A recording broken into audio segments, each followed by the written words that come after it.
देखिए इस वीडियो में हम लोग एक क्वेश्चन डिस्कस करेंगे प्रोसेस अकाउंट से रिलेटेड ही, है ना। ठीक, क्वेश्चन मैंने लिखा हुआ है, देखो इतने में पूरा क्वेश्चन आ रहा है। आंसर को मैं अलग अलग फेजेस में बनाऊंगा आपके लिए। जैसे प्रोसेस ए अकाउंट मैंने बनाया हुआ है, इसके बाद में प्रोसेस बी और प्रोसेस सी अकाउंट भी बनाऊंगा। लेकिन ये क्वेश्चन ऐसा है जिससे पूरा प्रोसेस अकाउंट पूरा का पूरा क्लियर हो जाएगा। इसमें आपको प्रोसेस अकाउंट तो बनाना ही है, साथ में आपका एबनॉर्मल लॉस या एबनॉर्मल गेन अकाउंट भी बनाना है। तो मतलब हर चीज़ जो है इस क्वेश्चन में क्लियर हो रही है, ठीक है ना। क्वेश्चन में पहले पढ़ रहा हूँ, है ना। Product passes through 3 processes A B and C. Hindi में भी बताता जा रहा हूँ मैं कि एक प्रोडक्ट है वो 3 प्रक्रियाओं से होकर गुजर रहा है, ए बी और सी, ठीक है ना। Normal wastage is as follows. Normal wastages का मतलब सामान्य लॉस या सामान्य हानि जो है वो लिखा हुआ है। प्रोसेस ए में 3%, प्रोसेस बी में 5% और प्रोसेस सी में 8%, ठीक है ना। तीनों प्रोसेसेस के लॉस दिए हुए हैं, नॉर्मल लॉस, ठीक है ना। देखो 10,000 units were issued to process a, मतलब प्रोसेस ए में 10,000 यूनिट मटेरियल जो है वो क्या हुआ है, इशू हुआ है at a cost of ₹1 per unit, मतलब ₹1 प्रति इकाई की दर से, ₹1 पर यूनिट के हिसाब से 10,000 यूनिट्स जो है वो मटेरियल इशू हुआ है प्रोसेस ए में। अदर इंफॉर्मेशंस लिख दी है। वेस्टेज सोल्ड मतलब नॉर्मल लॉस की सेल्स वैल्यू दी हुई है। ये क्या दी हुई है, सामान्य हानि का विक्रय मूल्य। नॉर्मल लॉस की सेल्स वैल्यू अपने को मालूम है, प्रोसेस अकाउंट में क्रेडिट साइड लिखते हैं अपन, है ना। ठीक, अलग अलग प्रोसेसेस की दी हुई है। प्रोसेस ए में 25 पैसे पर यूनिट, प्रोसेस बी में 50 पैसे पर यूनिट माने प्रति इकाई, ठीक है ना। और प्रोसेस सी में ₹1 पर यूनिट, ठीक है ना। अपन अलग अलग इसको सॉल्व करते जाएंगे। साथ में अदर इंफॉर्मेशंस दी हैं, अन्य सूचनाएं दी हुई हैं कि प्रोसेस ए, प्रोसेस बी और प्रोसेस सी में मटेरियल्स सामग्री, अन्य सामग्री, देखिए 10,000 यूनिट्स तो ये इंट्रोड्यूस हुआ है, मतलब ठीक है अपन ने डाला है। इसके अलावा भी और मटेरियल जो लगा है, सन्ड्री मटेरियल या अन्य सामग्री प्रोसेस ए, प्रोसेस बी और प्रोसेस सी में दिया हुआ है। 1,000 रुपये, 1,500 रुपये और 500 रुपये, ये सब पूरा का पूरा इन रुपीज़ इंफॉर्मेशन दी हुई है। लेबर दिया हुआ है 5,000, 8,000 और 6,500। और डायरेक्ट एक्सपेंसेस, डायरेक्ट एक्सपेंसेस का मतलब क्या होता है, प्रत्यक्ष व्यय, है ना। 1,050, 1,188 और 2,009 ये क्वेश्चन में दिया हुआ है, ठीक। और इस क्वेश्चन में यहाँ पे आउटपुट भी दिया हुआ है। देखो जब आपको क्वेश्चन में आउटपुट दिया है, इसका मतलब है एबनॉर्मल लॉस या एबनॉर्मल गेन कुछ भी आ सकता है, वो अपने को कैलकुलेट करना पड़ेगा। कैसे कैलकुलेट करना है ये मैं तुम लोगों को आगे क्वेश्चन के आंसर में बताऊंगा, ठीक है ना। एक्चुअल आउटपुट दिया हुआ है प्रोसेस ए में 9,500 यूनिट्स, है ना, 9,500 यूनिट्स। प्रोसेस बी में 9,100 यूनिट्स मतलब 9,100 यूनिट्स। और प्रोसेस सी में 8,100 यूनिट्स, है ना, 8,100 यूनिट्स। और आगे लिखा हुआ है, देखो इसका फॉन्ट थोड़ा छोटा हो गया है, वो प्रिपेयर प्रोसेस अकाउंट, है ना। प्रिपेयर प्रोसेस अकाउंट मतलब प्रक्रिया खाते भी बनाना है, मतलब process A, process B, process C तीनों अकाउंट बनाना है अपने को। साथ में हम इस क्वेश्चन में तुम लोगों को एबनॉर्मल लॉस और एबनॉर्मल गेन अकाउंट भी बना के दिखाएंगे, है ना।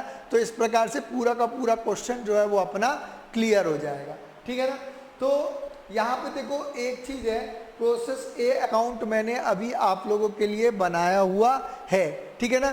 ये चीज़ ध्यान रखना कि यहाँ पे वर्किंग नोट्स मैंने अलग से बनाए हुए हैं, देखो इसको सेग्रीगेट किया हुआ है। ये प्रोसेस अकाउंट है और ये वर्किंग नोट्स है, ठीक है ना। तो वर्किंग नोट्स भी मैं अभी आप लोगों को समझा दूंगा, ठीक। देखो प्रोसेस ए अकाउंट बनाया, पर्टिकुलर्स मैंने बताया आपको को प्रोसेस अकाउंट जो है वो हमेशा कॉलमनर फॉर्म में बनेगा, यूनिट्स अमाउंट, ठीक है ना। अब देखो शुरुआत अपन करेंगे 10,000 यूनिट्स इशू की थी ना प्रोसेस ए में, ₹1 पर यूनिट के हिसाब से। तो टू इनपुट ऑफ मटेरियल्स, मतलब सामग्री अपन ने जो है प्रोसेस ए में इंट्रोड्यूस किया है, डाला है 10,000 यूनिट्स, 1 रुपये पर यूनिट के हिसाब से 10,000 रुपये, 10,000 यूनिट इकाइयाँ इंट्रोड्यूस करी और 1 रुपये पर यूनिट मतलब 10,000 रुपीज़, ठीक है ना। ये अमाउंट का मतलब रुपीज़ वाला कॉलम, ठीक। सन्ड्री मटेरियल्स, देखो ये सब इंफॉर्मेशन तुम लोगों को क्वेश्चन में दी हुई है ना। सन्ड्री मटेरियल्स 1,000 रुपये, लेबर 5,000 रुपये, डायरेक्ट एक्सपेंसेस 1,050 रुपीज़, ये सब कुछ तुमको इंफॉर्मेशन क्वेश्चन में दी हुई है। अपने को ज़्यादा कुछ उसमें कुछ नहीं करना है, केवल फॉर्मेट में फीड करना है, ठीक है ना। अब अपन आते हैं क्रेडिट साइड। क्रेडिट साइड देखो, नॉर्मल लॉस सबसे पहले लिखते हैं अपने को, मैंने ऑलरेडी बताया हुआ है तुम लोगों को। नॉर्मल लॉस प्रोसेस ए में देखो ऊपर से लिखा हुआ है नॉर्मल वेस्टेज, मतलब नॉर्मल लॉस जो है प्रोसेस ए में कितना परसेंट है, 3% है ना। तो हमेशा नॉर्मल लॉस जो है वो क्वेश्चन में अगर कुछ नहीं दिया है तो वैसे भी अपन जितना भी टोटल यूनिट इंट्रोड्यूस करते हैं उसका ही निकालते हैं, है ना। तो 10,000 का 3% कितना आया, 300 यूनिट्स आया ना, ठीक है ना। 10,000 यूनिट्स का देखो ये इंफॉर्मेशन, ये जो कैलकुलेशन है यही इम्पोर्टेंट होते हैं, इन्हीं से यहीं पे कंफ्यूजन होता है। एक बार फिर से बता रहा हूँ, नॉर्मल लॉस यूनिट्स में 10,000 का 3% कितना हुआ, 300 रुपये, 300 यूनिट हुआ, सॉरी 300 यूनिट हुआ, ठीक। अमाउंट वाले कॉलम में अपन क्या लिखते हैं, नॉर्मल लॉस की सेल्स वैल्यू। तो नॉर्मल लॉस की सेल्स वैल्यू भी क्वेश्चन में अपने को दी हुई है प्रोसेस ए में 25 पैसे पर यूनिट, है ना। तो 300 इंटू 0.25, 300 इंटू 0.25, 25 पैसे है ना, 25 पैसे का मतलब क्या है, 0.25, ठीक है। तो 300 इंटू 0.25 करेंगे तो अपन 75 आएगा, है ना। तुम चाहो तो वर्किंग नोट में भी लिख सकते हो, ठीक। तो 300 इंटू 0.25 75, ठीक। देखो इतनी इंफॉर्मेशन तुमको क्वेश्चन में दी हुई है, अपन ने केवल इसको लिख लिया, समझ में आई ना बात। अब आगे की ये 2 चीज़ें मोस्ट इम्पॉर्टेंट है, यहाँ पे अपने को ध्यान रखना है। उससे रिलेटेड मैंने वर्किंग नोट भी बनाया हुआ है, अच्छे से ध्यान से अगर देखो ये स्टेप समझ में आ गई ना तुमको, तो उसके बाद में फिर क्वेश्चन जो है वो तुमको पूरा प्रोसेस अकाउंट लगभग क्लियर हो जाएगा। कैसे, देखो अपने को यहाँ पे आउटपुट दिया हुआ है, ये बात मालूम है ना। आउटपुट कितना दिया हुआ है, जैसे प्रोसेस ए में 9,500 यूनिट आउटपुट हुआ, कितना हुआ, 9,500 यूनिट प्रोसेस ए में आउटपुट हुआ है, ठीक है ना। अब 10,000 में से 300 घटाया अपन ने, 10,000 यूनिट्स में से 300 यूनिट घटाई, कितना बचा, 9,700 यूनिट बची। कायदे से आउटपुट 9,700 यूनिट होना चाहिए, लेकिन हुआ कितना है, 9,500 यूनिट, मतलब 200 यूनिट का क्या हो गया यहाँ पे, एबनॉर्मल लॉस हो गया। मैंने बताया था ना आप लोगों को, 10,000 में से 300 गया, कितना बचा, 9,700 यूनिट बचना चाहिए, लेकिन बचा कितना है, केवल 9,500 यूनिट, मतलब 200 यूनिट का क्या हो गया, एबनॉर्मल लॉस हो गया, ठीक है ना। अब ये यूनिट वाला कॉलम क्लियर हो गया होगा तुम लोगों को। एबनॉर्मल लॉस 200 यूनिट लिखा, आउटपुट तो क्वेश्चन में दिया हुआ है, तो ये 10,000 यूनिट जो है वो टोटल हो गया, ठीक है ना। अब मैंने बताया हुआ है एबनॉर्मल लॉस की कॉस्ट निकाली जाती है। क्या निकाली जाती है, एबनॉर्मल लॉस की कॉस्ट निकाली जाती है। कैसे निकालेंगे कॉस्ट, सबसे इम्पॉर्टेंट स्टेप प्रोसेस अकाउंट का, ये क्लियर हो गया तो समझ लेना, फिर प्रोसेस अकाउंट में आप लोगों को ज़्यादा प्रॉब्लम नहीं जाएगी, ठीक है ना। देखो एबनॉर्मल लॉस की क्या निकाली जाएगी, कॉस्ट निकाली जाएगी। इसको कैसे निकालेंगे, और आउटपुट की भी कॉस्ट ही निकालेंगे अपन, ठीक है ना। तो देखो अपन ने यूनिट वाले कॉलम में से यूनिट वाला घटाया, 10,000 में से 300 गया, कितना बचा, 9,700। तो देखो ये वर्किंग नोट में मैंने बनाया हुआ है, 9,700 यूनिट की कॉस्ट कितनी आई है, 9,700 units 9,700 units cost is equal to, है ना, ठीक। और इसके टोटल में से 17,050 में से 75 घटा दिया, 17,050 में से 75 घटा दिया तो आया 16,975, है ना। ये देखो मैंने ऊपर लिख भी दिया है, 10,000 में से 300 घटाया है और 17,050 मतलब 17,050 में से 75 घटाया है तो कितना बचा है 16,975, है ना। ठीक, तो अब अपन ने इसको स्टेटमेंट जमा लिया, 9,700 मतलब 9,700 units cost is equal to 16,975। तो अपने को कितने की निकालनी है, 200 यूनिट की कॉस्ट निकालनी है और 9,500 यूनिट की कॉस्ट निकालनी है ना। हमेशा आपको ऐसे ही करना है, सबसे इम्पॉर्टेंट स्टेप है ये। ठीक, तो 200 यूनिट की कॉस्ट आएगी 16,975 अपॉन 9,700 किया इंटू 200 और बाद में तो 350 आया और इंटू 9,500 किया तो 16,625 आया, है ना। ठीक, तो 350 को यहाँ लिख दिया 350 रुपीज़ को और 16,625 मतलब 16,625 को यहाँ पे लिख दिया। दोनों अमाउंट वाले कॉलम आप देखोगे इक्वल हो जाएंगे, है ना। ठीक, तो सबसे इम्पॉर्टेंट स्टेप है ये जिसमें प्रोसेस अकाउंट में सबसे ज़्यादा कंफ्यूजन होता है। एक बार मैं और तुम लोग को क्लियर कर दे रहा हूँ। देखो बिल्कुल शॉर्ट में, यूनिट वाले कॉलम में से नॉर्मल लॉस की जितनी भी यूनिट है वो घटा दी अपन ने, तो 10,000 में से 300 गया, 9,700 यूनिट की कॉस्ट कितनी आई, इसके टोटल में से नॉर्मल लॉस की सेल्स वैल्यू घटाई, ये मैंने लिख भी दिया है। ठीक, तो 9,700 यूनिट की कॉस्ट इतनी है तो 200 यूनिट की कॉस्ट निकाल ली और 9,500 यूनिट्स की कॉस्ट निकाल ली। ये अपॉन ये इंटू 200 और ये अपॉन ये इंटू 9,500, जो फिगर आया 350 और 16,625, इसको अपन ने अमाउंट वाले कॉलम में लिख दिया और इसके बाद में टोटल जो है वो आपने मैच कर दिया। तो इस प्रकार से आपका आ गया ये पूरा का पूरा प्रोसेस ए अकाउंट बन गया। प्रोसेस ए में अपने को क्या हुआ है, नॉर्मल लॉस हुआ है। समझ में आई ना बात। अब मैं इसके बाद में बताऊंगा तुमको प्रोसेस बी अकाउंट, ठीक है ना। देखो क्वेश्चन ये लिखा हुआ रहेगा और इसके बाद में मैं तुम लोगों को प्रोसेस बी अकाउंट भी इसी में समझाऊंगा, प्रोसेस सी भी समझाऊंगा। आगे तुम लोगों को समझ में आ जाएगा अगर ये स्टेप समझ में आ गई होगी, ठीक है ना। हालांकि इसको मैं एक बार और बताऊंगा, ठीक। हाँ, हम लोग डिस्कस करेंगे प्रोसेस बी अकाउंट। मैंने प्रोसेस ए अकाउंट आप लोगों को ऑलरेडी बता चुका हूँ। देखो प्रोसेस बी अकाउंट में क्वेश्चन ये लगभग तुम लोगों को पूरा क्लियर है। मैंने प्रोसेस ए अकाउंट बनाते समय तुमको पूरा क्वेश्चन क्लियर कर दिया है, ठीक है ना। प्रोसेस बी अकाउंट में प्रोसेस ए का जो आंसर आया था, आउटपुट ट्रांसफ़र किया था ना अपन ने प्रोसेस बी में, ठीक, 9,500 यूनिट्स 16,625 16,625 रुपीज़, ठीक है ना, to process A.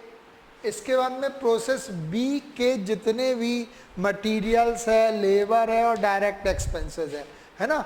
Material, sundry material 1,500, labour 8,000, direct expenses 1,188, है ना। ये इंफॉर्मेशन तुमको दी हुई है ऑलरेडी, है ना, ठीक। अब देखो नॉर्मल लॉस, नॉर्मल लॉस तुमको मालूम है प्रोसेस बी में कितना है, 5% है। क्वेश्चन में कुछ नहीं दिया है तो इनपुट का ही निकालेंगे। यहाँ इनपुट कितना था, 9,500 यूनिट, 9,500 यूनिट का 5%, है ना, ठीक। पहले भी बताया मैंने, 9,500 का 5% आया 475। कितना आया, 475। कैलकुलेटर में करके देख लेना, ठीक। यहाँ पे अमाउंट वाले कॉलम में तुमको मालूम है नॉर्मल लॉस की सेल्स वैल्यू लिखी जाएगी। नॉर्मल लॉस की सेल्स वैल्यू कहने का मतलब है प्रोसेस बी की लिखना, है ना। यहाँ गलती होती है, अपन प्रोसेस ए ही की लिख देते हैं, ठीक है ना, वो गलत हो जाएगा। प्रोसेस बी की 50 पैसे पर यूनिट है ना, ठीक। वेस्टेज सोल्ड तो 475 इंटू 0.5, 475 इंटू 0.5 तो आएगा 238, 237.5 आएगा एक्चुअली ये। तो तो 238 मान लिया है अपन ने, ठीक, राउंड ऑफ कर दिया है। तो यहाँ तक क्वेश्चन क्लियर होगा, कोई दिक्कत नहीं है ना। अब देखो आउटपुट कितना दिया हुआ है प्रोसेस बी में, जो आउटपुट दिया हुआ है ये है 9100 यूनिट, 9100 यूनिट्स प्रोसेस बी में आउटपुट दिया हुआ है। 9001 यूनिट्स अपन ने लिख लिया। यहाँ तक का क्वेश्चन तो समझ में आ गया होगा, जैसा प्रोसेस ए में किया था वैसा ही किया है लगभग। अब इसके बाद में सबसे इंपॉर्टेंट चीज आ रही है, ध्यान देना, है ना। देखो 9500 में से 475 घटाया अपन ने, 9500 में से 475 घटाया यूनिट्स, तो कितना आया 9025, कितना आया 9025 यूनिट आएगा। आउटपुट कितना होना चाहिए 9025 यूनिट, लेकिन आउटपुट है कितना 9100 यूनिट, जो क्वेश्चन में तुम लोगों को दिया हुआ है। समझ में आएगा ही ना बात, ठीक। मतलब देखो 9025 से 9100 ज्यादा है ना, ठीक है ना, तो इसलिए यहाँ पे क्या होगा एबनॉर्मल गेन होगा, है ना, ठीक। फिर से बता रहा हूँ 9500 में से 475 घटाया तो आया अमाउंट यूनिट जो है 9025 यूनिट्स कायदे से प्रोडक्शन होना चाहिए, लेकिन एक्चुअल आउटपुट इससे ज़्यादा है तो एबनॉर्मल गेन है। यदि एक्चुअल आउटपुट इससे कम होता, सपोज दैट यहाँ पे एक्चुअल आउटपुट 9000 यूनिट ही होता, सपोज दैट, है ना, ठीक, तो उस कंडीशन में क्या हो जाता 25 यूनिट क्या हो जाता अपना एबनॉर्मल लॉस हो जाता। समझ में आ गई ना बात। तो एबनॉर्मल लॉस या एबनॉर्मल गेन पहले यूनिट में निकाल लिया अपन ने, ठीक। तो 75 यूनिट से यहाँ पे क्या आया एबनॉर्मल गेन। समझ में आ गई ना बात। 9500 में से 475 घटाया 9025 आया, 9000 तो 9100 में से 9025 यूनिट्स घटाया तो कितना है एबनॉर्मल गेन 75 यूनिट्स, क्योंकि आउटपुट ज़्यादा है, ठीक है ना। अब एबनॉर्मल गेन की कॉस्ट निकाली जाएगी। क्या निकाली जाएगी एबनॉर्मल गेन की कॉस्ट निकाली जाएगी, और इसी प्रकार से 9100 यूनिट्स की भी अपन कॉस्ट निकालेंगे, ठीक है ना।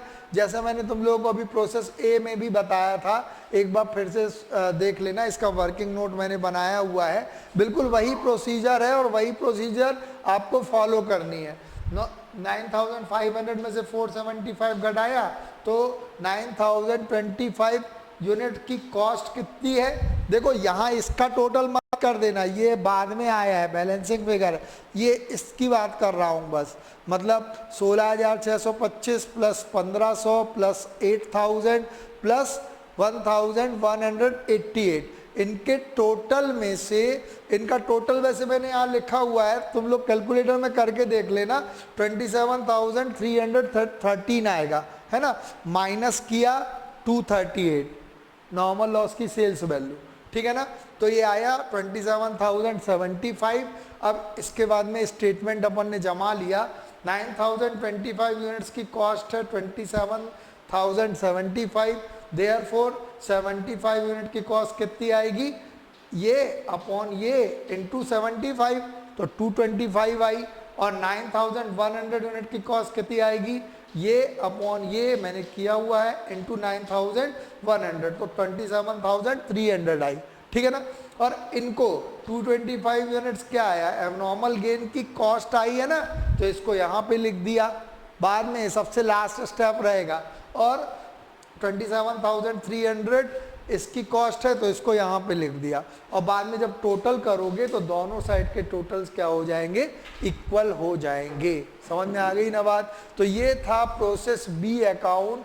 यहाँ पे अपन को क्वेश्चन में एबनॉर्मल गेन आया है ना। एबनॉर्मल गेन कैसे आया है, क्योंकि अपन ने 9500 में से इसको घटाया, नॉर्मल यूनिट्स जो नॉर्मल लॉस यूनिट्स है उनको घटाया, तो जो आउटपुट आया है वो 9025 यूनिट्स है, और एक्चुअल आउटपुट उससे ज़्यादा है, उससे ज़्यादा है तो एबनॉर्मल गेन है। अगर एक्चुअल आउटपुट उससे कम होता तो एबनॉर्मल लॉस हो गया होता, जैसा प्रोसेस ए अकाउंट में था। समझ में आ गई ना बात। इसके बाद में मैं बताऊंगा तुम लोगों को प्रोसेस सी अकाउंट, ठीक।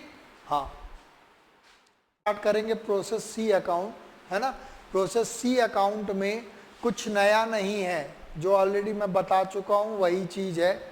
सबसे पहले प्रोसेस बी से आया 9,100 और 27,300 रुपीज़ जो कॉस्ट निकाली थी अपन ने, उसको लिखेंगे। उसके बाद में प्रोसेस सी के खर्चे लिखेंगे, है ना।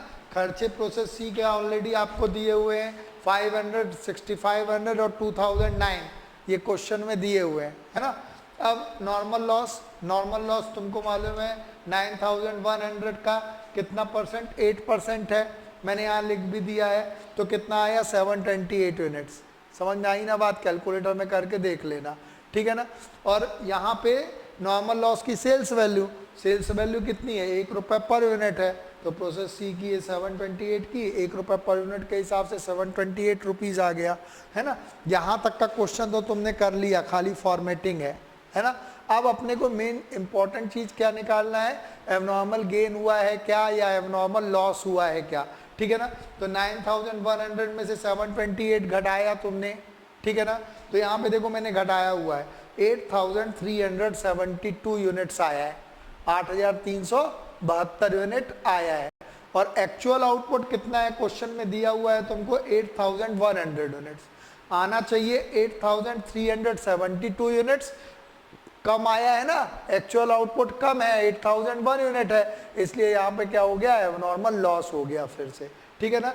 तो 8,372 में से 8,100 घटाया तो कितना आया, 272 यूनिट्स आया एबनॉर्मल लॉस। ये बैलेंसिंग फिगर भी है, तुम चाहो तो 8,100 यहाँ लिख लेना, वो तो क्वेश्चन में दिया हुआ है ही है। 9,100 में से इन दोनों को घटाओगे तो 272 ही आएगा ना, तो ये बैलेंसिंग फिगर भी है। या दूसरे तरीके से जैसा मैंने बताया, एबनॉर्मल लॉस या एबनॉर्मल गेन को निकालने का तरीका, इसमें से नॉर्मल लॉस की सेल्स यूनिट घटाओ, जो आए, है ना, उसको एक्चुअल आउटपुट से कंपेयर करो। अगर एक्चुअल आउटपुट ज़्यादा है तो एबनॉर्मल गेन है, और अगर एक्चुअल आउटपुट कम है तो एबनॉर्मल लॉस है। समझ में आ गई होगी इतने में बात, ठीक। और इसके बाद में इसकी कॉस्ट निकाल लेनी है, तो कॉस्ट निकालने का तो फॉर्मूला मैं पहले भी बता चुका हूँ तुम लोगों को, ठीक है ना। इसका टोटल किया 36,309 आया, उसमें से 728 घटाया, है ना, नॉर्मल लॉस की सेल्स वैल्यू, तो ये आया 35,581। और ये 8,372 आ चुका है अपना, 9,100 में से 728 घटाया तो 8,372 आया। अब वही स्टेटमेंट जमा लिया, 8,372 units cost is equal to 35,581, तो 272 यूनिट्स की कॉस्ट निकाल ली और 8,100 यूनिट्स की कॉस्ट भी निकाल ली, तो ये अपॉन ये इंटू 272, तो 1156 आया और एक 34,425 आया। इनको अपन ने यहाँ लिख दिया, उसके बाद में टोटल निकाल लिया। अगर पर यूनिट कॉस्ट कभी पूछता है तो total amount upon total units करोगे तो पर यूनिट कॉस्ट आ जाएगी, है ना। जैसे यहाँ पे अगर करोगे 34,425 अपॉन 8,100 तो शायद 4.25 पर यूनिट आएगा, है ना। वो करके देख लेना, ठीक है ना, मैंने भी किया नहीं, ठीक। तो इस टाइप से ये पर यूनिट कॉस्ट भी आ जाएगी, कहीं पे भी प्रोसेस ए बी सी कहीं पे भी पूछ सकता है, ठीक। ये मैंने बता दिया आप लोगों को प्रोसेस ए, प्रोसेस बी और प्रोसेस सी अकाउंट, ठीक है ना। अब इसके बाद हम तुम लोगों को बताएंगे एबनॉर्मल लॉस अकाउंट किस प्रकार से बनाया जाता है। इसका जो है आप स्क्रीनशॉट या इसको नोट कर लीजिए, ठीक। हाँ, इसके बाद में मैं तुम लोगों को बताऊंगा, कभी कभी क्वेश्चन में एबनॉर्मल लॉस अकाउंट भी पूछ लेता है या एबनॉर्मल गेन अकाउंट भी पूछ लेता है, तो उसको भी समझ लो। एबनॉर्मल लॉस अकाउंट में करना कुछ नहीं है ना, ठीक। देखो जैसे प्रोसेस तुम लोगों को मालूम है, प्रोसेस ए और प्रोसेस सी में एबनॉर्मल लॉस हुआ था, है ना। तो प्रोसेस अकाउंट में क्रेडिट साइड आया था, तो एबनॉर्मल लॉस अकाउंट में डेबिट साइड लिखेंगे, ठीक है ना। To process A 200 unit 350 cost आई थी ना, ठीक, देख लेना। प्रोसेस सी में 272 और 1156 उसकी कॉस्ट आई थी, यूनिट और अमाउंट वाले कॉलम में लिख दिया। अब देखो यहाँ पे ये मान के चला जाता है प्रोसेस अकाउंट में कि जिस हिसाब से नॉर्मल लॉस बिका है उसी सेल्स वैल्यू से एबनॉर्मल लॉस भी बिक जाएगा। इट हैज बीन अज्यूम्ड, ये मान लिया जाता है दैट एबनॉर्मल लॉस भी नॉर्मल लॉस जिस हिसाब से बिका था उसी हिसाब से ये भी बिक जाएगा। तो अपन क्या मानेंगे, बाय कैश अकाउंट, है ना। देखो एबनॉर्मल लॉस कितना, प्रोसेस ए में 200 यूनिट हुआ था, 200 यूनिट, और नॉर्मल लॉस की सेल्स वैल्यू कितनी थी, 25 पैसे पर यूनिट थी ना, ठीक है ना। तो बाय कैश अकाउंट 200 यूनिट बिका और 200 इंटू 0.25 नॉर्मल लॉस की जो भी सेल्स वैल्यू है उस हिसाब से बेच देंगे अपन इसको भी, ठीक। 200 इंटू 0.25 कितना हुआ, 50 रुपए हुआ, ठीक। ऐसे ही प्रोसेस 3 में 272 रुपीज का एबनॉर्मल, सॉरी यूनिट्स का 272 यूनिट्स का एबनॉर्मल लॉस हुआ, और यहाँ पे सेल्स वैल्यू कितनी थी, 1 रुपए पर यूनिट नॉर्मल लॉस की, इसी हिसाब से बेच देंगे। 272 इंटू 1, 272 अमाउंट वाले कॉलम में, मतलब शॉर्ट में क्या है, अमाउंट वाले कॉलम में नॉर्मल लॉस की जो भी सेल्स वैल्यू पर यूनिट है इससे अपन इनटू कर देंगे, ठीक है ना। और इसके बाद में बैलेंसिंग फिगर निकाल लेंगे, मतलब इसका टोटल हुआ, यूनिट वाले कॉलम का तो टोटल इक्वल हो ही गया, ठीक। अमाउंट वाले कॉलम का टोटल 1506 था, 1506 में से 50 और 272 लेस कर दिया, तो बैलेंसिंग फिगर कितना आया, 1184। तो ये क्या आया, आपका फाइनल लॉस आ गया by costing profit and loss account, या by costing profit and loss account कायदे से लिखना चाहिए, क्योंकि कॉस्ट अकाउंट्स अपन पढ़ रहे हैं। तो by costing profit and loss account ये फाइनल लॉस है, और यहाँ मैंने बैलेंसिंग फिगर भी लिख दिया है, ठीक है ना। तो इस टाइप से तो दोनों टोटल इक्वल हो जाएंगे, ठीक। इसके बाद में एबनॉर्मल गेन अकाउंट अपन पढ़ेंगे, ठीक। इसका स्क्रीनशॉट ले लो। तो अब अपन पढ़ेंगे एबनॉर्मल गेन अकाउंट या एबनॉर्मल इफेक्टिवनेस, इसको क्या कहा जाता है, एबनॉर्मल गेन या एबनॉर्मल इफेक्टिवनेस अकाउंट, हिंदी में कहा जाता है असामान्य बचत खाता, ठीक है ना। कुछ नहीं है, इसमें भी बहुत इजी है, अच्छे से देखना। देखो तुमको मालूम है प्रोसेस बी में एबनॉर्मल गेन आया था अपना, तो बाई प्रोसेस बी, है ना, प्रोसेस बी में अकाउंट में डेबिट साइड आया था, एबनॉर्मल गेन अकाउंट में क्रेडिट साइड आएगा। बाय प्रोसेस बी 75 यूनिट्स और 225 रुपीज इसकी कॉस्ट थी, अपन ने निकाल ली थी प्रोसेस बी में। अब इसके बाद में जो है ना, यहाँ पे ध्यान रखना, यहाँ पे चूंकि एबनॉर्मल गेन जो है वो नॉर्मल लॉस से ज़्यादा तो हो नहीं सकता है ना। तो इस कंडीशन में जो लिख दिया जाता है to normal loss account, normal loss को अपन एक्चुअली कम कर लेंगे अब, तो to normal loss account 75 units, है ना। और जो भी नॉर्मल लॉस की सेल्स वैल्यू है, नॉर्मल लॉस की सेल्स वैल्यू कितनी थी प्रोसेस बी में, 50 पैसे पर यूनिट थी ना, ठीक। तो 75 इंटू 0.5 कितना आया, 37.5 नॉर्मल लॉस की सेल्स वैल्यू से एबनॉर्मल गेन को कम कर दिया जाता है, ठीक है ना। तो to normal loss account 75 units, और इसकी सेल्स वैल्यू अपन ने लिख दी 37.5 आया यहाँ पे, और इसके बाद में बैलेंसिंग कर दी, 225 में से 37.5 घटाया तो 187.5, इसको casting profit and loss account में ट्रांसफर कर दिया, ठीक है ना। ये फाइनल गेन हो गया आपको, ठीक है ना। और इसके बाद में इसका टोटल कर लिया, है ना। तो मैंने सब प्रकार के अकाउंट और एबनॉर्मल लॉस और एबनॉर्मल गेन अकाउंट भी आप लोगों को बता दिया। इसके बाद में इसके क्वेश्चंस, और जितने क्वेश्चन प्रैक्टिस करोगे उतने ज़्यादा कॉन्सेप्ट क्लियर होंगे अकाउंट्स में, है ना। तो कुछ क्वेश्चन जो है वो और प्रैक्टिस कर लेना, ठीक। Thank you.